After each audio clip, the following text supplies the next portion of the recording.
Assalamualaikum warahmatullahi wabarakatuh. Selamat pagi dan selamat beraktivitas. Pada kesempatan ini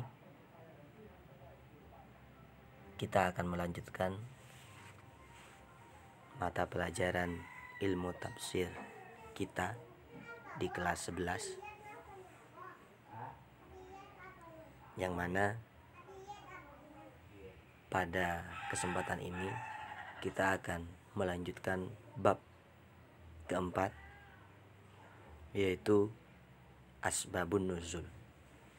Kita akan mempelajari tentang asbabun nuzul. Asbabun nuzul ini berikut adalah pengertiannya, baik itu secara bahasa ataupun secara istilah. Kemudian bentuk redaksinya, maksudnya adalah ciri-cirinya, bagaimana cara kita mengetahui ayat Al-Quran yang memiliki asbabun nuzul. Kemudian pandangan para pakar tafsir, pandangan para ulama tentang asbabun nuzul, tentang seberapa pentingnya asbabun nuzul dalam menafsirkan Al-Quran. Kemudian manfaat dalam mengetahui asbabun nuzul. Kompetensi dasar dari materi ini adalah dari segi pengetahuannya kita akan memahami asbabun nuzul secara konseptual, memahami konseptual asbabun nuzul ayat-ayat Al-Quran. Kemudian dari keterampilannya kita akan mempresentasikan secara kreatif cara mengetahui asbabun nuzul. Baik, pertanyaannya adalah seberapa pentingkah teori asbabun nuzul? Jadi di sini melalui pertanyaan ini kita akan tahu bagaimana pandangan para ulama, para pakar-pakar tafsir tentang asbabun nuzul. Seberapa pentingkah asbabun nuzul dalam penafsiran Al-Quran? Mengetahui asbabun nuzul itu sangat membantu untuk mengetahui ayat Al-Quran serta mengetahui rahasia-rahasia yang dikandungnya. Oleh karena itu, sekelompok ulama hadis dari kalangan sahabat dan tabi'in menaruh perhatian terhadap riwayat-riwayat asbabun nuzul. Kebanyakan dari para ulama, para sahabat, para tabi'in itu berpendapat bahwa asbabun nuzul ini sangat penting sekali. Tujuannya adalah untuk membantu mengetahui ayat-ayat Al-Quran, memahaminya maksudnya, serta mengetahui rahasia-rahasia yang dikandungnya. Itu pentingnya asbabun nuzul.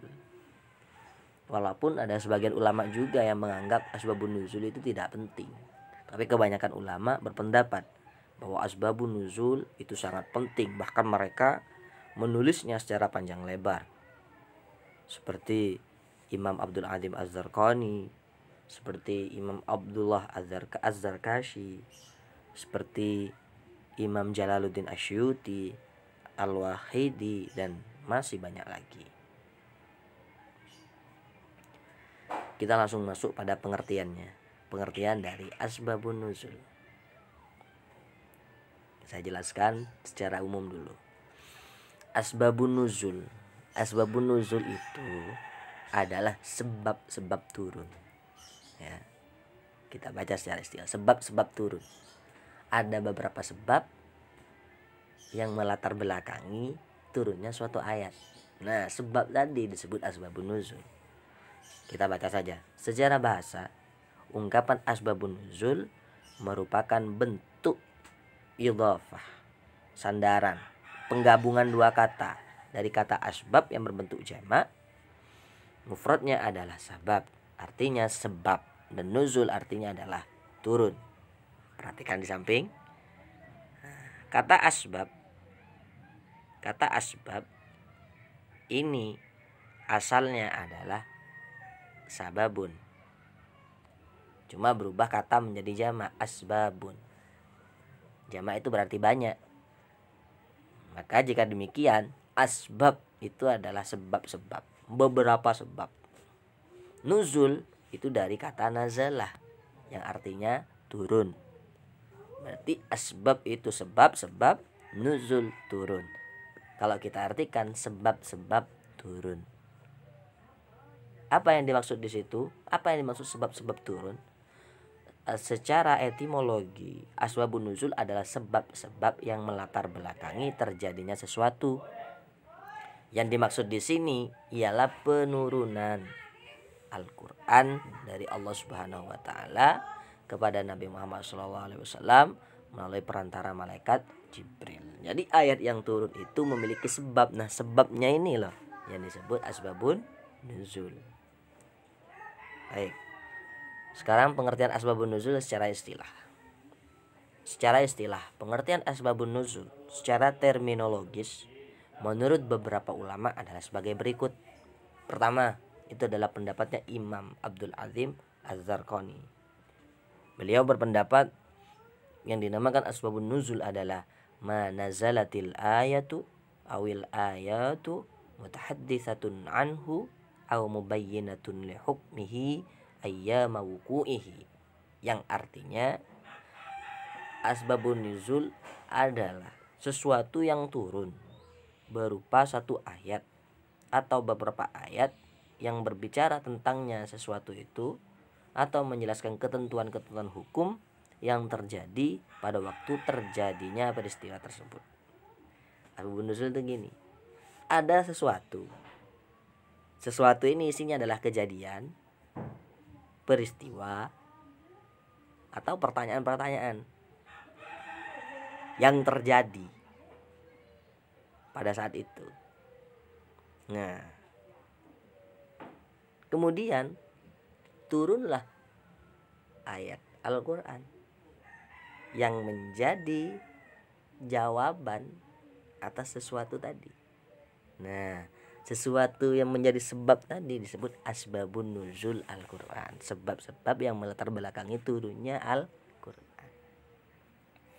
Sama juga menurut pendapat Imam Mana Al-Qattan, ma nuzila Qur'anun bi sya'nihi waqta wuqu'ihi ka hadisatin aw su'alin, sesuatu yang menyebabkan diturunkannya Al-Qur'an berkenaan dengan keadaan Al-Qur'an ketika ia turun, seperti karena disebabkan adanya sebuah peristiwa atau adanya pertanyaan.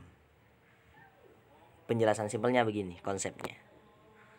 Tadi kan asbabun nuzul ya. Asbabun nuzul. Poin pertama, asbab. Asbab itu adalah sebab-sebab yang melatar belakangi.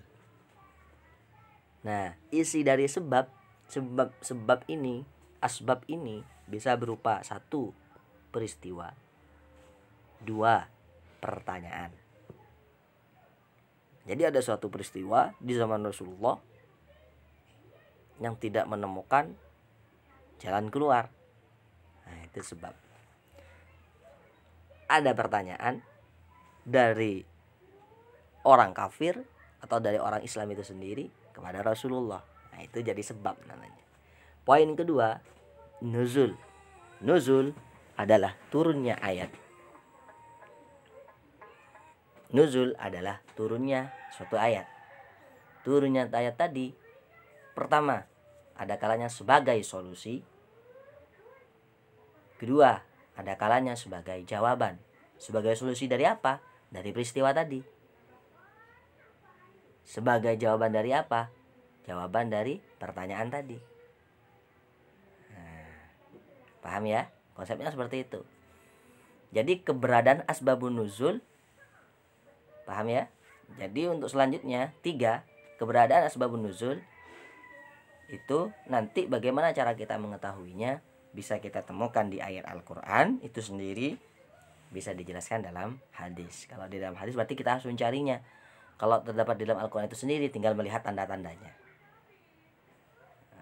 Nah, lanjutkan. Contoh asbabun nuzul yang berupa peristiwa ya. Ada suatu peristiwa Diriwayatkan oleh Imam Bukhari dari Ikrimah dari Ibnu Abbas bahwa Hilal bin Umayyah telah menuduh istrinya berselingkuh di hadapan Nabi Muhammad SAW dengan Syuraik bin Samha. Ada seorang sahabat yang menuduh istrinya selingkuh di hadapan Rasulullah. Akhirnya Rasulullah ditanyakan, mana buktinya? Jika tidak ada, punggungmu akan didera. Kalau kamu tidak mendatangkan bukti, kamu sudah menuduh istrimu sembarangan, maka kamu yang akan dihukum. Akhirnya masalah itu jadi pelik, tidak menemukan jalan keluar. Akhirnya Allah menjawabnya dengan Quran surah An-Nur ayat 6 dan 9. Kalian tinggal dibaca yang di bawah. Nah, ayat 6 sampai 9 ini yang kemudian menjawab atas peristiwa yang terjadi pada saat itu. Nah, peristiwa ini yang saya tunjuk di slide ini, nah ini yang disebut asbabun nuzul. Ayat yang turun mana? Ini Quran surah An-Nur ayat 6 sampai 9. Kemudian contoh asbabun nuzul yang berupa pertanyaan. Kalian tinggal dibaca di slide-nya. Kalau pertanyaan, jadi pada saat itu ada orang-orang yang bertanya pada Rasulullah tentang persoalan-persoalan, tentang berbagai hal. Ini salah satu pertanyaan yang terjadi pada saat itu, yang kemudian dijawab dengan ayat Yas'alunaka 'anir ruh. Mereka bertanya tentang ruh kepada Nabi Muhammad. Orang Yahudi, orang Quraisy bertanya tentang ruh. Kemudian Nabi Muhammad, diturunkanlah ayat kepada Nabi Muhammad sebagai jawaban atas pertanyaan ini. Ini ayatnya, Quran surah Al-Isra ayat 85. Ayat-ayat yang berasbabun nuzul itu ada yang secara tegas tergambar dalam ayat, ada pula yang tidak dinyatakan secara jelas dalam ayat yang bersangkutan.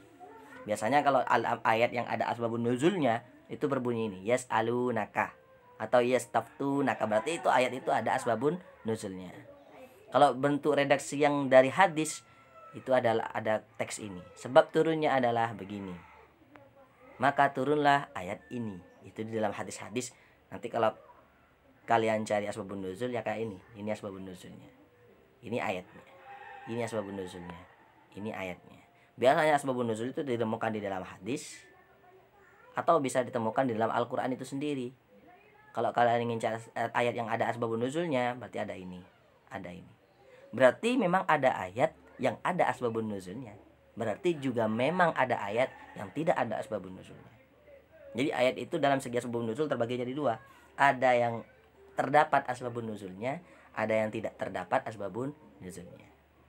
Untuk faedah mengetahui asbabun nuzul, kalian tinggal baca dan juga tinggal kalian pelajari di materi yang sudah saya kirimkan. Akhiran, assalamualaikum warahmatullahi wabarakatuh.